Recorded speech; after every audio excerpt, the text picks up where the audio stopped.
Hello, friends, and welcome to another Friends of Cabrini Read Aloud featuring the story Call Me Miss Hamilton, One Woman's Case for Equality and Respect.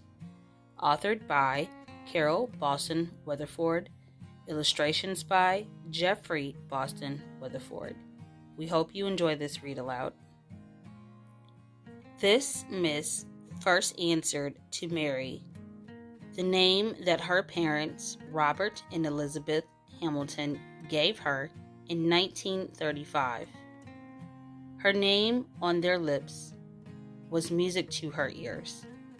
Like her biblical namesake, Mary, the mother of Jesus, little Mary had a spirit within her. It was a fighting spirit. Mary's parents raised her to know right from wrong. In Catholic school, Mary admired her teachers. Those nuns were tough and brave. For a while, Mary wanted to be a nun, to be called sister, but she would find other ways to bring about change. She also knew black from white. Though African American, Mary's skin was so light she could have been mistaken for white. Some of her relatives did pass for white, but not Mary. She was proud to be black. Mary's family lived out west, where some states had outlawed segregation, but African Americans were still barred from many places where white people could visit and shop and dine, as were so-called Indians and Mexicans. After high school, Mary went east to college. The all-girls school stressed scholarship, manners, and charm. At receptions and teas, addressing others by proper titles. Miss, Mrs., or Mr. was a sign of courtesy and respect.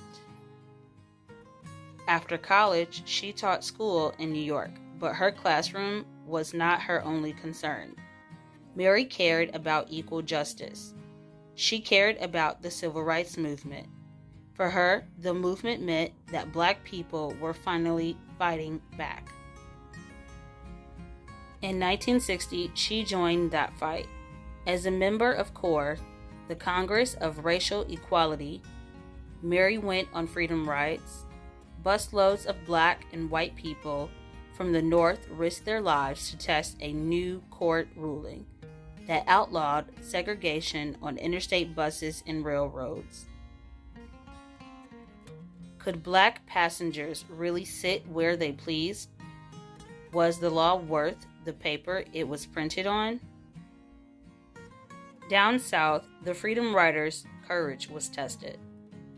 They saw the color line with their own eyes. In town after town, colored drinking fountains, restrooms, waiting rooms, and entrances. In white-only restaurants, hotels, theaters, parks, and swimming pools.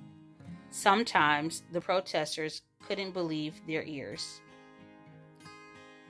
Without so much of a second thought, whites called African Americans out of their names, addressing grown men as boy and women as girl or auntie, rather than Miss, Mrs., or Mr. And African Americans were expected to answer. Hecklers called the protesters even worse, names too awful to print.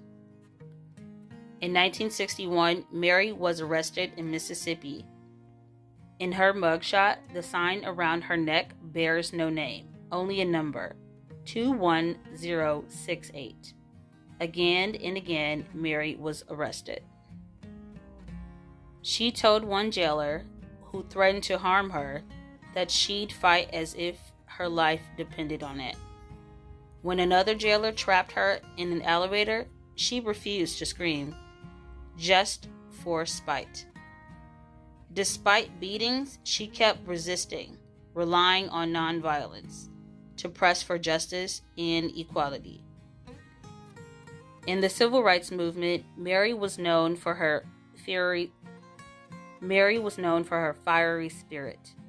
That's why Martin Luther King Jr. gave her the nickname Red. Her strong convictions led to her becoming the first woman to head CORE's southern region, pledged to nonviolence. Mary could not stomach unfairness or disrespect. In Tennessee, Mary was arrested again, this time for picketing a theater that made black moviegoers sit in the balcony.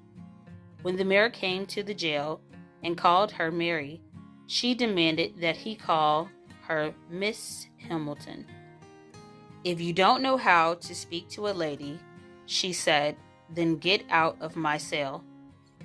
That wasn't the only time Mary was treated like she was second class due to her skin. In Alabama, in an Alabama court, a white prosecutor called her by her first name. Mary refused to answer, unless he called her Miss Hamilton. The judge ordered her to respond. Mary refused again. The judge charged her with contempt of court and threw her in jail. 5 days later, she got out and refused to pay the $50 fine. Mary had news for that judge. She was not afraid to fight in court for what's right. With NAACP lawyers on her side, she fought the contempt charge all the way to the United States Supreme Court. In 1964, the highest court of the land ruled in Mary's favor, deciding that everyone in court deserved respect. Miss Hamilton had won. From then on, judges and lawyers addressed all African Americans in court as Miss, Mrs., or Mr., the same as whites, all because of the Miss Mary case. Thank you for listening to the reading of Call Me Miss Hamilton.